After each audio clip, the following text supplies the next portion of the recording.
श्री राधे। सबसे पहले आप सभी दर्शकों का स्वागत करती हूँ मैं मेरे चैनल पैराडाइज स्विमर में। पैराडाइज स्विमर चैनल डेडिकेटेड है धर्म, धैर्य और ध्यान से रिलेटेड वीडियोस के लिए। धर्म, धैर्य और ध्यान से रिलेटेड वीडियोस के साथ ही आपको इनके एंड में मिलेगा एक रेमेडी या फिर इनसे रिलेटेड कोई एक्सरसाइजेस जिन्हें फॉलो करके आप अपनी पर्सनल लाइफ में भी पीस मेंटेन कर सकते हैं। आज मैं जो वीडियो लेकर आई हूँ वो धर्म के ही एक टॉपिक एस्ट्रोलॉजी से रिलेटेड है।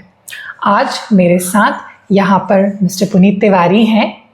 श्री सीताराम। आप पिछले 5 वर्षों से एस्ट्रोलॉजी में गहन अध्ययन कर रहे हैं। इन्हें कुंडली अध्ययन के साथ ही काफ़ी वर्ष हो चुके हैं और मैं जब अपनी कुंडली लेकर इनके पास गई, बहुत सारे क्यूरोसिटी थी, बहुत सारे क्वेश्चंस और कन्फ्यूजन थे। तो मुझे लगा कि मेरी तरह और भी लोग होंगे जिनके कॉमन क्वेश्चंस और क्वेरीज होंगी, जिन्हें मैंने सम अप करके इस वीडियो में प्रेजेंट करने की कोशिश की है। तो पुनीत जी, जैसे मेरी तरह जो बिगनर्स हैं एस्ट्रोलॉजी के फील्ड में, उनके पास बहुत सारे अलग अलग तरह के क्वेश्चंस होते हैं, पर वो कंफ्यूज हो जाते हैं जब वो अलग अलग एस्ट्रोलॉजर्स के पास जाते हैं। आजकल तो बहुत सारे ऐप्स हैं या आर्टिफिशियली जो हम देख पा रहे हैं अलग तरह के सोशल मीडिया प्लेटफॉर्म्स पे, वहाँ पे जाके वो कई सारे प्रेडिक्शंस देखते हैं और कंफ्यूज होते हैं। तो जैसे मैं आपसे इसके बेसिक्स के बारे में जानना चाहूँ कि आपके शब्दों में एस्ट्रोलॉजी क्या है, आप उसे कैसे डिफाइन करेंगे? श्री सीताराम। सबसे पहले मैं आप सभी को धन्यवाद देना चाहूँगा और आपका हृदय से स्वागत करूँगा, और आपने हमें ये विचार व्यक्त करने का अवसर दिया, इसके लिए मैं आपको बहुत बहुत हृदय से धन्यवाद देता हूँ। अब हम समझेंगे कि आखिर ज्योतिष शास्त्र है क्या। तो देखिए, ज्योतिष शास्त्र में जो शब्द है वहाँ पर ज्योति का प्रयोग किया गया। तो ज्योति जो है वो परब्रह्म है, परमात्मा है।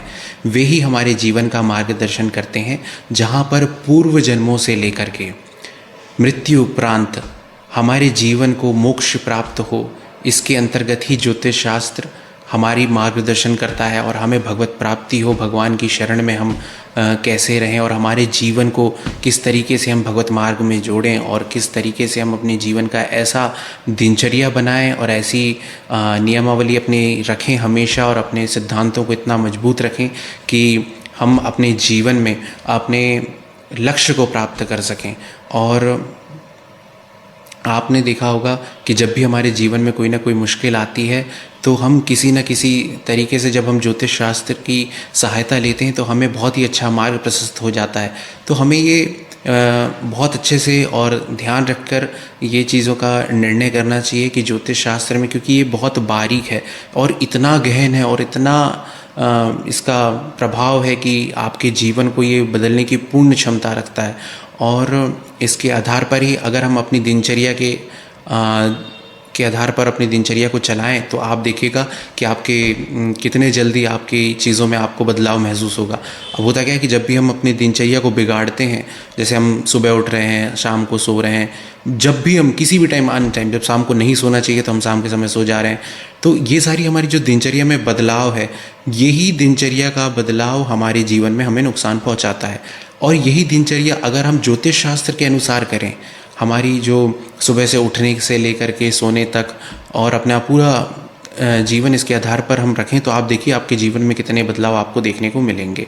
तो ज्योतिष शास्त्र हमारे लिए बहुत ही महत्वपूर्ण है और हमारे मार्गदर्शन के लिए तो अति महत्वपूर्ण है। जब भी हम किसी भी विषय पर चर्चा करते हैं, किसी भी समस्या के बारे में विचार करते हैं, तो ये हमारे लिए इतना सरल तरीके से हमारे जीवन को बदलने के लिए ये काम करता है कि आप इसको बस करके ही जान सकते हैं। तो अगर आपके जीवन में भी कभी इस तरीके से कोई परेशानी आई है तो आप एक बार ज्योतिष शास्त्र का सहारा लेकर के उसके अनुसार चलने का प्रयास करिए, फिर देखिए आप कितने सरल तरीके से अपने जीवन को सही मार्ग पर लेकर जा सकते हैं। पर हाँ, अध्ययन की जो ज्योतिष शास्त्र में बात कही गई है वो ये है कि उसका बहुत बारीक निरीक्षण होना चाहिए।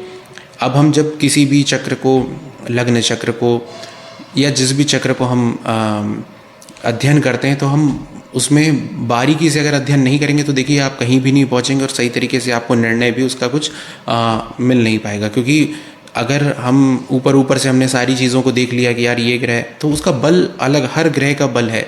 अब हमें उसमें ये भी देखना होता है कि जैसे मान के चलिए आपने किसी भी भाव के बारे में आपने विचार करना है, तो उसमें सिर्फ यही नहीं करना है कि यार ये यहाँ पर ग्रह बैठा हुआ है और यहाँ पर ये राशि बैठी हुई है, किसी ने हमें बताया है कि यहाँ पर ये ग्रह और ये राशि बैठी हुई है, तो ये हमारे जीवन में समस्या का कारण बन गई है। कोई राहु बैठा है तो आदमी राहु को लेकर के बड़े परेशान है, कोई शनि बैठ गया कहीं पर तो शनि को लेकर के बहुत परेशान है। पर हमें ये समझना होगा कि आखिर ये ग्रह काम किस तरीके से करते हैं और किस तरीके से हमें अपने मतलब लक्ष्य पर पहुँचाने पर ये मदद करते हैं। तो अगर आपने इस तरीके से कभी भी उसका अध्ययन नहीं किया तो देखिए उसमें हमें ये भी देखना होता है कि जो अगर आप एक ग्रह के बारे में विचार कर रहे हैं तो आप पहले उसमें ये देखिए और राशि देखिए, वह स्त्री संज्ञक है, वह पुरुष संज्ञक है, वह चर राशि है, वह द्विस्वभाव राशि है, स्थिर राशि है।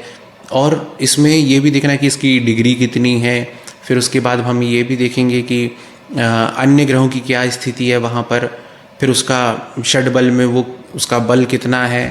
तो हमें ये जब सारे वो बली है कि नहीं है, तो बहुत सारी चीज़ों पर जब अध्ययन करते हैं तब एक ग्रह की हम बात को समझ सकते हैं।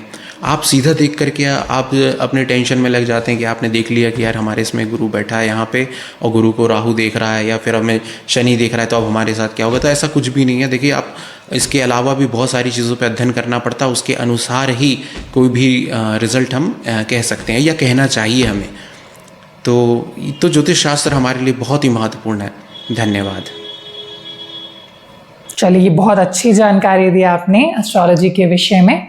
अब इसी से रिलेटेड जो मेरा दूसरा क्वेश्चन है और भी लोगों का क्वेश्चन है वो ये है कि बहुत सारे लोग जब खुद से अपना चार्ट देखना स्टार्ट करते हैं तो वो सबसे पहले तो अपने ग्रहों की प्लेसमेंट्स को लेकर कंफ्यूज होते हैं, क्योंकि कई बार हम देखते हैं कि बहुत सारे लोगों को जैसे अभी हाउसेस देखते नहीं आता है और वो जो नंबरिंग दी हुई होती है जो कि ज़ोडिक साइन होते हैं उन्हें वो अपना हाउस नंबर समझ लेते हैं। तो मैं जानना चाहूँगी कि जब हम सबसे पहले अपना चार्ट देखें तो उसमें हम ग्रहों की प्लेसमेंट्स को कैसे देखें और अपने ज़ोडिक साइन को कैसे देखें। जी, प्लेसमेंट ऑफ ज़ोडिक साइंस के लिए मैं आपको स्क्रीन शेयर करता हूँ, आइए समझते हैं। जी, तो अब हम लोग समझते हैं। तो यहाँ पर हम देख रहे हैं जैसे कि जो हमारा फर्स्ट हाउस है ये हमारी कुंडली के हाउसेस हैं। सबसे पहले हम समझेंगे कि ये कुंडली के जो हैं हमारे हाउसेस हैं जो कि हमेशा फिक्स्ड रहते हैं और इन हाउसेस में आने वाली जो राशियां हैं वो हमेशा बदलती रहती हैं। तो जैसे अब ये हाउसेस आपने देखे तो यहाँ पर ये कितने हाउसेस हैं, आइए हम इनको काउंट करते हैं। सबसे पहले तो यहाँ पर देखिए 1 2 3 4 5 6 7 8 9 10 11 12। तो ये हमारे 12 हाउसेस हैं और उनमें जो राशियां अंकित हैं वही भी 12 ही हैं। तो ये भी देखिए, ये देखिए, ये 1 2 3 4 5 6 7 8 9 10 11 12। अब हमारी 12 राशियां हैं। तो 12 राशियां हैं कौन कौन सी, तो हम यहाँ पर देखेंगे। सबसे पहली राशि है मेष, दूसरी राशि है वृषभ, तीसरी राशि है मिथुन, चौथी राशि है कर्क, पांचवी राशि है सिंह और छठवीं राशि है कन्या, सातवीं राशि है तुला, आठवीं राशि है वृश्चिक, नौवीं राशि है धनु और 10वीं राशि है मकर, 11वीं राशि है कुंभ और 12वीं राशि है मीन। तो ये हमारी 12 राशियां हैं और हमारे हाउस भी कितने हैं, 12। 1 2 3 4 5 6 7 8 9 10 11 12। वही हाउसेस देखिए, मैंने इनको अलग से आपको समझा दिया जिसमें आप सरल तरीके से इसको समझ सकें। अब हम देखेंगे कि जैसे ये जो हाउस है यहाँ पर 1 लिखा हुआ है, इसका क्या मतलब है। जब यहाँ पर आपके ये फर्स्ट हाउस में, जैसे मैंने आपको यहाँ बताया था, ये जो फर्स्ट हाउस है इस हाउस में 1 लिखा हुआ है तो उसका मतलब हुआ कि ये मेष राशि है। यहाँ पर देखिए मैंने लिखा हुआ है 1 राशि, 1 नंबर पे मेष, एरीज उसको इंग्लिश में कहते हैं एरीज। तो यहाँ पर लिखा हुआ है मेष राशि। अब जब लग्न में, इसको लग्न भी कहते हैं, ये जो हाउस है इसमें बैठी जो राशि है इसके आधार पर हम लग्न समझते हैं। कैसे, यहाँ पर अगर लिखा हुआ है 1 तो हम कहेंगे ये मेष लग्न की कुंडली है। अगर यहाँ पर लिखा होगा 2 तो हम कहेंगे ये वृषभ लग्न की कुंडली है। अगर यहाँ पर लिखा होगा 3 तो हम इसको कहेंगे मिथुन लग्न की कुंडली है। यहाँ पर लिखा होगा 4 तो हम इसे कहेंगे कि कर्क लग्न की कुंडली है। तो हमें यहाँ लग्न जब हमें देखना होता है तो हम देखते हैं उसे जो यहाँ फर्स्ट हाउस में लिखा हुआ जो नंबर होता है उसके आधार पर हम उस लग्न का चयन करते हैं। ठीक है। अब जब हमने ये समझ लिया कि लग्न हमारा क्या है, तो लग्न अगर हमारा, जैसे आप एक और एग्जांपल लेते हैं कि जैसे मान के चलिए आपके यहाँ जहाँ पर 1 लिखा हुआ है, यहाँ पर आपकी कुंडली में लिखा हुआ है 6, तो आपका कौन सा लग्न हो गया? कन्या लग्न। अब कन्या लग्न जब हो गया तो उसके आधार पर ही ये सारी राशियाँ एंटी क्लॉकवाइज आगे पूरी हमें फिल करनी है। कैसे? तो जैसे यहाँ पर लिखा हुआ है 6, तो उसके बाद क्या लिखा आएगा? 7, उसके बाद क्या लिखा आएगा? 8, उसके बाद क्या लिखा आएगा? 9, उसके बाद क्या लिखा आएगा? 10, उसके बाद क्या लिखा आएगा? 11, और यहाँ 12, और फिर से हम क्या स्टार्ट कर देंगे? 12 के आने के बाद फिर वापस 1 पे आ जाएंगे। तो यहाँ पर क्या आ जाएगा? 1 2 3 4 5, और यहाँ पर क्या आ जाएगा फिर अपना? 6। तो ये 6 वापस हम आ गए। तो ये एंटी क्लॉकवाइज हमारा एक सर्कल पूरा हो गया। तो आपने देखा कि ये सारी राशियाँ इस प्रकार से अंकित रहती हैं। अब आपकी कुंडली में ये कुछ भी हो सकता है। आपकी कुंडली में यहाँ पर 9 नंबर लिखा हो सकता है, ये फर्स्ट हाउस में। अगर यहाँ पर फर्स्ट हाउस में 9 नंबर लिखा हुआ है तो इसका मतलब ये हुआ कि आपकी धनु लग्न की कुंडली है, और धनु लग्न की कुंडली है तो उसके आधार पर ही आपके चार्ट में 12 घरों में 12 राशियां उसके आधार पर ही अंकित होंगी।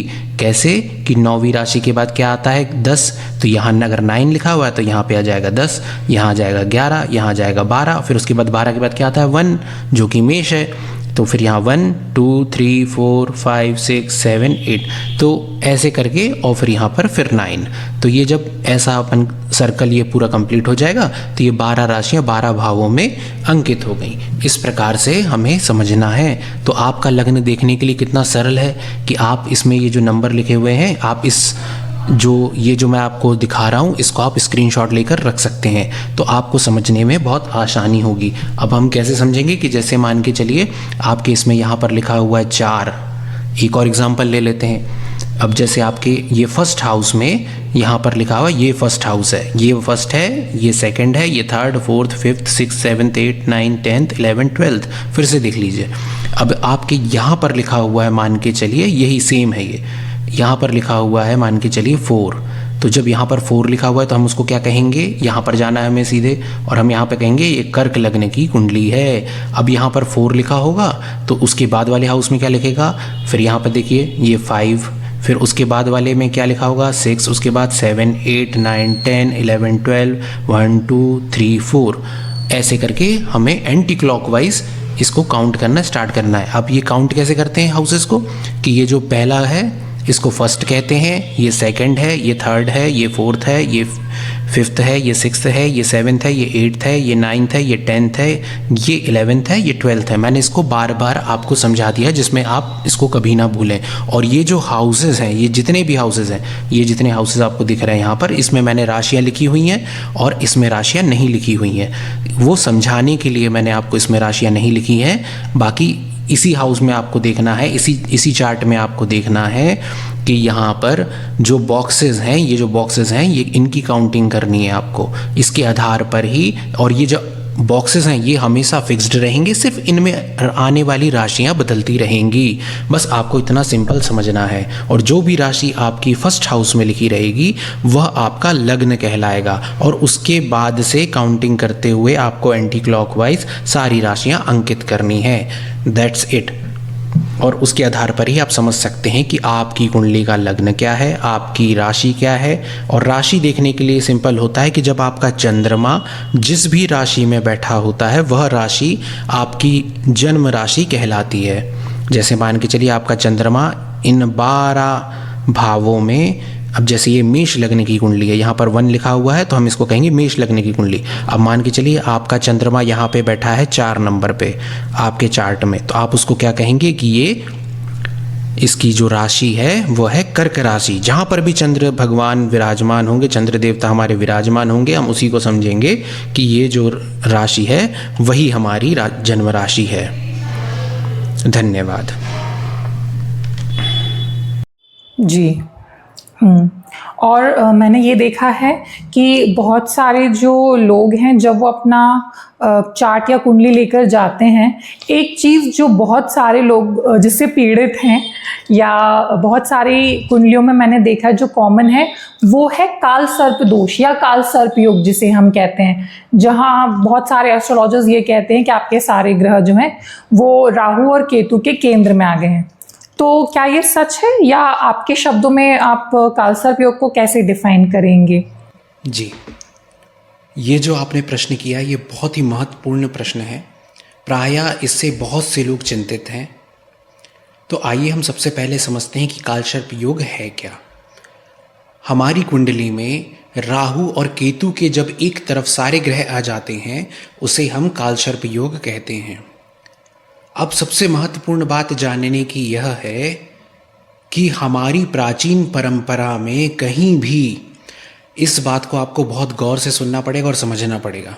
देखिए, जो मैंने इस विषय पर सुना है, जो समझा है, जो पढ़ा है और जो देखा है, यह सारी बातें बहुत महत्वपूर्ण है। इनके माध्यम से ही हम सारे चीज़ों को समझेंगे। तो सबसे पहले हम ये समझते हैं कि आखिर किस तरीके से कालसर्प योग के बारे में जो बताया गया है वह क्या है। तो आइए जानते हैं। तो हमारी प्राचीन परंपरा में कहीं पर भी, इस बात को बहुत गौर से सुनिएगा, हमारी प्राचीन परंपरा में कहीं भी कालसर्प योग के विषय में कोई भी उल्लेख नहीं है। ये जो मैं बात कह रहा हूँ ये बहुत महत्वपूर्ण बात है। आप इसको बहुत ध्यान से सुनिएगा, क्योंकि अगर ये विषय आप नहीं समझे तो फिर आपको लगेगा कि आपने मतलब अभी तक आप जो चिंता का विषय है आपका, वो आप उससे दूर नहीं हो पाएंगे। तो सबसे पहले मेरे को ये विषय को जो मैं बताने जा रहा हूँ इसको बहुत गौर से सुनिए कि हमारी प्राचीन परंपरा में कहीं भी कोई भी कालसर्प योग के विषय में उल्लेख नहीं है। अब जब वहाँ पर उल्लेख नहीं है तो ये बात आती कहाँ से है? तो अब हमें यह भी समझना पड़ेगा। अब हमारे जो कुछ ग्रंथ हैं वहाँ पर इसका उल्लेख सर्प योग या कालसर्प योग के विषय में मिलता है। अब एक तरफ तो मैं कह रहा हूँ कि कहीं पर भी इसका कोई उल्लेख नहीं है प्राचीन परंपरा में। तो देखिए, जो इसका परिवर्तन हुआ है और जिस बारे में ये बनाया गया है उस बारे में हम कुछ नहीं कह सकते। बस हम यही जान सकते हैं कि आखिर ये किस तरीके से आज लोगों के मन में भय, डर, ये सारी चीज़ें पैदा कर रहा है और लोग बहुत परेशान हैं। अगर किसी ज्योतिषी के पास जब वो जाते हैं या फिर कहीं भी जाते हैं, जब उन्हें कोई बता देता है कि यार आपको कालसर्प योग है, तो वो बड़े चिंतित हो जाते हैं, बहुत परेशान हो जाते हैं। और जबकि विशेषता अगर हम इसको बहुत बारीकी से समझें तो आपको पता चलेगा कि आखिर ये है क्या। तो देखिए, प्राचीन काल से ही हम नागों की पूजा करते हुए आ रहे हैं और नाग पंचमी की पूजा हम कितने धूमधाम से इस पर्व को मनाते हैं और ये हमारे जीवन का बहुत ही महत्वपूर्ण अंग भी है। अब देखिए, प्रायः कुछ लोगों या हम लोग कभी ना कभी आपने देखा होगा कि नाग भगवान को देख करके भयभीत होते हैं। तो यह एक अलग विषय है, लेकिन हमारे यहाँ पे हमारी संस्कृति में उनकी जो पूजन है वह बड़ा हर्ष उल्लास का विषय है और उसको हम बड़े ही धूमधाम से मनाते हैं।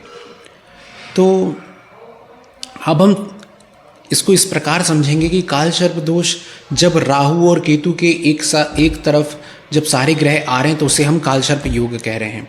अब देखिए, जो ग्रंथों में बताया गया है जैसे कि मानसागरी, बृहद जातक और बृहद पाराशर होरा शास्त्र, इसमें कहीं ना कहीं सर्प योग और कालसर्प योग के विषय में कुछ लिखा हुआ है या कुछ वर्णित है। जो भी वर्णित है उस विषय को आज हम समझते हैं कि क्या वर्णित है।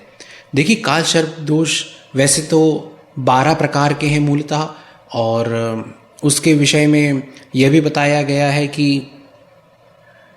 इसमें भी 2 प्रकार हैं, जो कि एक है उदित कालसर्प योग, एक है अनुदित कालसर्प योग। अब इसके अंतर्गत में ये है कि आपने हमेशा से देखा होगा कि राहु, और समझा होगा और आप ये जानते भी होंगे कि राहु और केतु हमेशा वक्र गति से चलते हैं। तो इनकी जो वक्र गति है उसके अनुसार अन्य ग्रहों पर इसका प्रभाव पड़ता है। और राहु और जो केतु हैं, अब इसमें यह भी बात जानने की आवश्यकता है कि राहु जो है विचार शक्ति के द्वारा ग्रहों में परिवर्तन करता है और केतु ग्रहों से प्रभावित होकर के फिर परिवर्तन करता है, तो यह विषय भी समझने की बात है।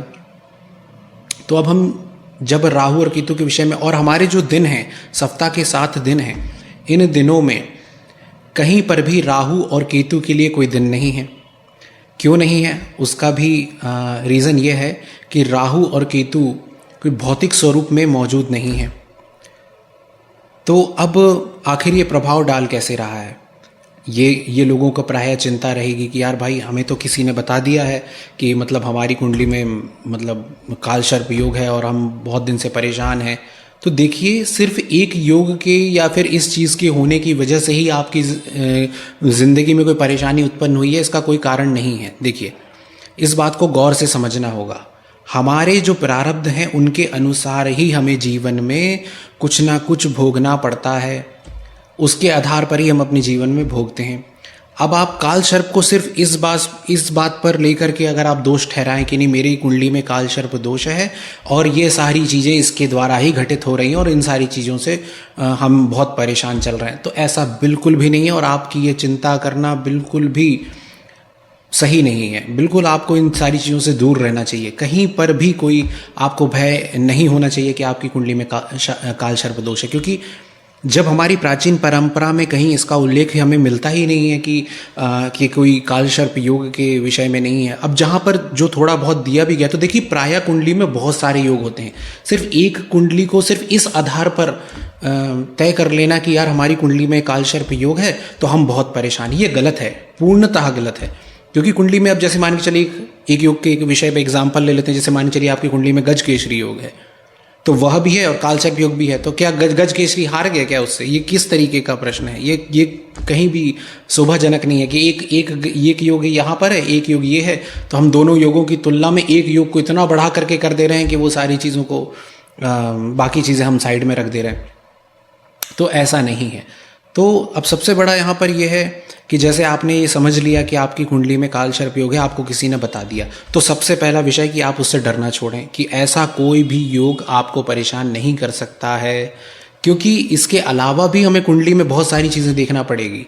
अब मान के चलिए आप काल सर्प को छोड़िए, सिर्फ राहु को अकेला देखिए। राहु आपकी कुंडली में जहाँ भी बैठा है, मान के चलिए आपकी कुंडली में लग्न में राहु बैठे हैं, सप्तम भाव में ऑब्वियसली 180 डिग्री पे आपके केतु विराजमान रहते हैं हमेशा राहु से। तो आप देखिए कि राहु के सामने वाले घर में वहाँ केतु विराजमान है, तो पहले भाव में आपके राहु हो गए, सप्तम भाव में आपके केतु हो गए। तो अब राहु का प्रभाव किस तरीके का होगा? राहु का प्रभाव सिर्फ इस पे ही थोड़ी तय हो जाएगा कि आपने लग्न में राहु बैठा है और सप्तम भाव में केतु और सारे ग्रह एक तरफ आ गए हैं तो ये काल सर्प योग हो गया। देखिए, उससे पहले ये समझिए कि राहु क्या प्रभाव डाल रहा है आपकी कुंडली में, राहु का क्या बल है, वो अंश बल से कितना मजबूत है, वो कितना बली है, और जिन ग्रहों के साथ बैठा है उनका क्या प्रभाव है, ये सारे विषयों पर भी चिंता करनी पड़ेगी। ऐसे ही नहीं कि आपने बस कह दिया कि राहु ये सर्प योग बन गया। भाई, इन सारी चीज़ों पे आप परेशान ही होंगे, कुछ भी नहीं मिलने वाला। इससे अच्छा है कि आप बहुत बारीकी से इसका अध्ययन करें, बहुत बारीकी से इसको समझें कि किस तरीके से हमारे जीवन में परिवर्तन लाता है। लेकिन काल सर्प योग के विषय में ना सोचें, वह अलग छोड़ दें। सिर्फ राहु के विषय, कोई भी ग्रह के विषय में बात करें, उससे ही चीज़ों को समझें। इस तरीके से योगों के ऊपर जाकर के पूरा जीवन का प्रभाव लेकर के चिंतित होने की आवश्यकता आपको कतई नहीं है। अब हमें सबसे पहले ये ध्यान रखना चाहिए कि कोई भी ग्रह का जब हम अध्ययन कर रहे हैं, जैसे राहु, केतु और सूर्य, मंगल, चंद्र आदि सभी ग्रहों के बारे में मैं ये बोल रहा हूँ कि राहु विचार शक्ति के द्वारा परिवर्तन करता है। सबसे पहले जानने वाली विषय यह है कि जब विचार शक्ति, अब मान के चलिए जो भी ग्रह उसके साथ बैठा हुआ है, जो उसकी युति है, जिस भी ग्रह के साथ है, अगर वह ज़्यादा बलवान है राहु के अपेक्षाकृत, तो आप देखेंगे कि वह ग्रह के प्रभाव के मारे उसका, राहु का जो है वह निस्तेज हो जाएगा प्रभाव। तो आप उसके आधार पर तो राहु का कोई बल नहीं रहा। ठीक है। अब एक बात और आती है कि मान के चलिए आपके लग्न में केतु बैठे हैं और सप्तम भाव में राहु बैठे हैं, तो राहु की और केतु की तो वक्र गति बताई गई है हमेशा से, और हम लोग ये जानते भी हैं कि राहु केतु की वक्र गति होती है। तो वक्र गति होने के अनुसार उसके जब जिसमें ये बात का उल्लेख मिलता है कि ये उदित कालसर्प योग है और ये अनुदित कालसर्प योग है। तो जब राहु के जैसे लग्न में राहु बैठ गया, या आप जैसे मैंने बताया कि अभी केतु लग्न में है और राहु सप्तम में है, तो अब राहु वक्री गति से होगा तो किस प्रभाव किस तरफ की ओर होगा वो, क्योंकि हम नेचुरली एंटी क्लॉकवाइज रोटेशन देखते हैं कुंडली के अंदर में। अब राहु सप्तम भाव में है तो वक्र गति है तो उसकी पीछे के प्रभाव में देखा जाएगा। तो वो कहते हैं कि जब पीछे के प्रभाव में जो है वह अनुदित है, और जब राहु लग्न में है और वहाँ से जब वो वक्र गति से कर रहे हैं तो वह उदित है। अभी इस विषय पे भी बहुत सारी चीज़ें, और ये बहुत कॉम्प्लेक्स विषय है, जिस विषय पे ये जो लिखा गया और जो मैंने पढ़ने को मिला, मैं उस विषय में आपको ये बता रहा हूँ। लेकिन देखिए, इन सारे विषयों पर भी मैंने बहुत पढ़ने के बाद मुझे ये समझ में आया। मैं आपको लास्ट जो वर्डिक्ट इस बात पे हम लोग कर रहे हैं वह यह है कि आपको कालसर्प योग के विषय में चिंता करने की कोई आवश्यकता नहीं है। बिल्कुल भी ध्यान मत दें। आप सबसे पहले अपने कर्मों पर ध्यान दें। आपने अगर अपने कर्मों पर ध्यान नहीं दिया तो यह योग आते, जितने भी योग हैं, यह आपको हर योग परेशान करेगा। अब अच्छे योग होते हुए भी वो कोई फलप्रद नहीं होंगे। कोई अच्छा योग आपको अच्छा फल प्रदान करने में कोई मतलब ही नहीं निकलेगा। आप तो सबसे पहले अपने कर्मों पर ध्यान दें। जो आप कार्य कर रहे हैं उसको ईमानदारी से करें, दूसरों के प्रति अच्छा व्यवहार रखें, दूसरों की जो भी अच्छी मदद कर सकते हैं वह मदद करें, अपनी दिनचर्या अच्छी बनाएं, क्योंकि अगर आपकी दिनचर्या अच्छी नहीं होगी तो आप कोई ना कोई परेशानी में रहेंगे ही। यह बात बिल्कुल लिखित है। आपको अपनी दिनचर्या को मेंटेन करना पड़ेगा। जो सुबह से उठने की जो, और प्रायः लोग इसी चीज़ से परेशान है, वो कोई ग्रह से परेशान नहीं, सबसे पहले तो वो इस चीज़ से परेशान है कि हमारी दिनचर्या खराब है। अब अगर हम दिनचर्या को अपना सोफिस्टिकेटेड सही तरीका, जिनकी दिनचर्या अच्छी आप देखिए वो बहुत अच्छे से अपनी लाइफ को मेंटेन कर रहे हैं और बहुत अच्छे से सारी चीज़ों को चला रहे हैं। तो यहाँ पे सबसे इम्पोर्टेंट जो चीज़ है ना वो हमारे कर्म है। अगर हमारे कर्म अच्छे होंगे तो आपको कहीं से भी कोई बहुत सारे योग हो सकते हैं, बहुत सारे योग हो सकते हैं। सिर्फ एक विषय की बात नहीं कर रहे हैं हम, बहुत सारे योग। सिर्फ कालसर्प को नहीं हम सारी चीज़ों में दोषी ठहराएंगे, हम और भी विषयों के बारे में चिंता करेंगे कि और भी जो जितने सारे योग हैं ये इन सारी चीज़ों को जब हम इकट्ठा कर लेंगे। लेकिन अगर हम कर्म अच्छा करेंगे तो आपको वो सारे ही योग, एक नहीं सारे ही योग, चाहे वो अच्छे हों चाहे वो बुरे हों, सारे फलप्रद होंगे। वो सारे अच्छे रिजल्ट देंगे आपको और आपके जीवन में परिवर्तन करेंगे। क्योंकि बिना मेहनत के कोई भी काम या कोई भी दुनिया में कोई भी चीज़ है वो सफल नहीं होती। यह बात लिखित है। तो सबसे पहले कर्मों पर ध्यान दें। काल सर्प दोष के विषय में ज़्यादा चिंता ना करें, और बिल्कुल भी ना करें, मैं तो कहता हूँ। तो आप बहुत अच्छे से अपने जीवन को सही मार्ग पर लेकर चल सकते हैं। धन्यवाद। चलिए, बहुत बहुत धन्यवाद पुनीत जी आपका। आपने इतनी सूक्ष्म जानकारियां दी हैं ज्योतिष अध्ययन के ऊपर। और मेरे दर्शकों से भी मैं कहना चाहूँगी कि अगर आपको ये वीडियो पसंद आई हो तो आप इसे लाइक करिए, शेयर करिए और कमेंट्स में ज़रूर बताइएगा। इसके साथ ही अगर आपके कोई पर्सनल क्वेरीज या सवाल हैं तो आप उसे पुनीत जी से डायरेक्टली कांटेक्ट करके भी उन प्रश्नों के आंसर्स ले सकते हैं। इनके चैनल का जो लिंक है वो मैं मेरे डिस्क्रिप्शन बॉक्स में मेंशन कर रही हूँ, और वहाँ पर आप डायरेक्टली इनसे कांटेक्ट कर सकते हैं। उम्मीद करती हूँ आज की वीडियो आपको अच्छी लगी होगी। श्री राधे।